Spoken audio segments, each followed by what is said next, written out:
Hello friends, Mamun's কিচেনে তোমাদের সকলকে স্বাগত। আজ আমি হাজির হয়েছি দারুণ স্বাদের একটি চিংড়ি মাছের রেসিপি নিয়ে। হ্যাঁ, আমার আজকের রেসিপি শাপলা চিংড়ি। শাপলা তোমরা কম বেশি অনেকেই খেয়েছো, তবে এই পদ্ধতিতে একবার এইরকমভাবে রান্না করে দেখতে পারো, অবশ্যই ভীষণ ভীষণ ভালো লাগবে। আর তাহলে চলো বেশি দেরি না করে আজকে রেসিপি শেয়ার করা যাক।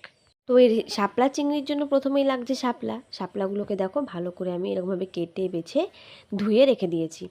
এবার এর মধ্যে আমি পরিমাণ মতো লবণ দিয়ে, মানে 1-1.5 চামচ মতো লবণ দিয়ে এটাকে ভালো করে মাখিয়ে আমি 10-15 মিনিট রেখে দেবো। তাহলে কি হবে, লবণ মাখিয়ে রাখার কারণে শাপলাগুলো কিন্তু খুব নরম হয়ে যাবে, যার কারণে এটাকে কোনোভাবেই ভাপানোর কোনো প্রয়োজন পড়বে না, এইভাবেই খুব সুন্দরভাবে গলে যাবে। লবণ মাখিয়ে রেখে দেবো। দেখো আমি মাখিয়ে রেখে দিচ্ছি। ততক্ষণে এদিকে একটা মশলা তৈরি করে নিই। শুকনো কড়াইয়ের মধ্যে আমি এখানে 1.5 চামচ মতো কালো জিরে নিয়েছি, কয়েক কোয়া রসুন নিয়ে নিয়েছি, আর 5-6টা কাঁচা লঙ্কা নিয়ে নিয়েছি। এখন এগুলোকে আমি শুকনো কড়াইতেই ভালো করে একটুখানি ভেজে নেব। বেশি সময় লাগবে না, খুব অল্প সময়ে কিন্তু এটা ভাজা হয়ে যাবে। ওই লঙ্কার কালারগুলো এরকমভাবে দেখো একটু হালকা হালকা লাল লাল হয়ে এসেছে, আর রসুনগুলো একটু কালারটা চেঞ্জ হয়ে এসেছে, তখনই বুঝতে হবে যে এটা আমাদের ভাজা হয়ে গেছে। এখন এটাকে আমি নামিয়ে নিচ্ছি। তারপর আমি ওই কড়াইতে দিয়ে দিলাম সামান্য সর্ষের তেল। প্রথমে অল্প দিচ্ছি, পরে আবার ব্যবহার করব। তো তেলটা ভালো করে এরকমভাবে গরম করে নিয়েছি। এখন এই চিংড়ি মাছগুলো আমি লবণ হলুদ মাখিয়ে রেখেছিলাম, সেই মাছগুলো দিয়ে দিলাম। এখন এই মাছগুলোকে একটু লাল লাল করে আমি ভেজে নেব। চিংড়ি মাছ আবার বেশি ভাজা হলে আবার শক্ত হয়ে যাবে, তো সেই রকমভাবে হালকা লাল লাল করে আমি এটাকে ভেজে নেব। খুব তাড়াতাড়ি কিন্তু ভাজা হয়ে যাবে। এই যে মাছগুলো আমার ভাজা হয়ে গিয়েছে, আমি তুলে রেখে দিলাম। তারপর ওই কড়াইতেই আরও একটু তেল দিয়ে দিলাম। শাপলাটা এবার রান্না করে নেব। তো এই তেলটা ভালো করে গরম করে নিয়েছি। এই গরম তেলের মধ্যে এখন আমি নুন মাখানো বা লবণ মাখানো শাপলাগুলোকে দিয়ে দিলাম। আর প্রথমেই কিন্তু শাপলাটা ভাজার সময় গ্যাসের ফ্লেমটা কিন্তু একটু বাড়িয়ে রাখতে হবে। দেখো বাড়িয়ে রেখেছি। আর এর মধ্যে আমি দিয়ে দিলাম পরিমাণ মতো হলুদ গুঁড়ো। এখন প্রথমেই আমি এই হলুদ গুঁড়ো দিয়ে শাপলাটাকে গ্যাসের ফ্লেমটাকে বাড়িয়ে ভেজে নেব। একটু ভাজা ভাজা করে নেব। প্রথম থেকে যদি গ্যাসের ফ্লেমটা যদি লো থাকে, তাহলেই শাপলাগুলো গলে যাবে আর ভাজা হবে না। তো সেই কারণে হলুদ দিয়ে কিছুক্ষণ ভাজার পরে তারপরে এর মধ্যে আমি লবণটা দিয়ে দিলাম।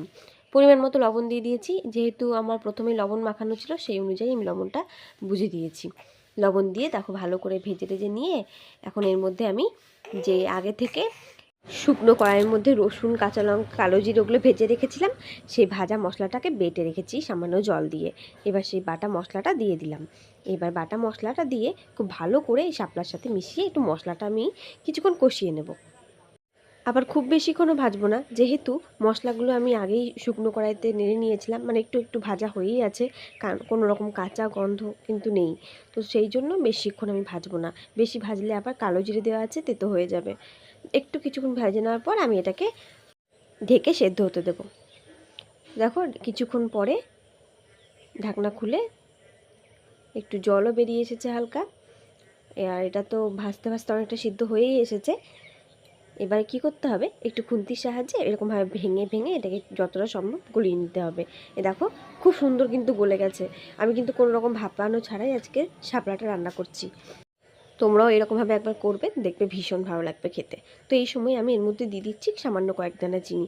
তোমরা চাইলে স্কিপ করে যেতে পারো, তবে এই চিনিটা দেওয়ার কারণে কিন্তু এই রান্নার স্বাদটা আরও ভীষণ ভালো হয়। তো দেখো চিনিটাকে দিয়ে ভালো করে নেড়ে চেড়ে মিশিয়ে নিচ্ছি। আর এরপর আমি এর মধ্যে দিয়ে দিচ্ছি আগে থেকে ভেজে রাখা চিংড়ি মাছগুলো। চিংড়ি মাছগুলো দিয়ে দিয়েছি। দিয়ে পর এর মধ্যে আমি আর কিছুই দেবো না।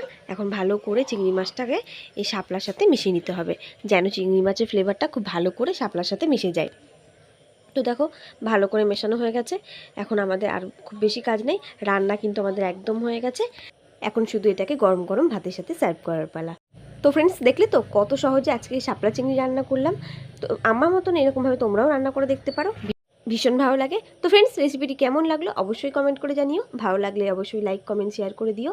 আর যারা এখন আমার চ্যানেলটিকে সাবস্ক্রাইব করোনি, প্লিজ চ্যানেলটিকে সাবস্ক্রাইব করে দিও। আজ এই পর্যন্তই, দেখা হচ্ছে নতুন কোনো দিন নতুন কোনো রেসিপি নিয়ে। ততদিনের জন্য তোমরা সুস্থ থেকো, ভালো থেকো। ধন্যবাদ।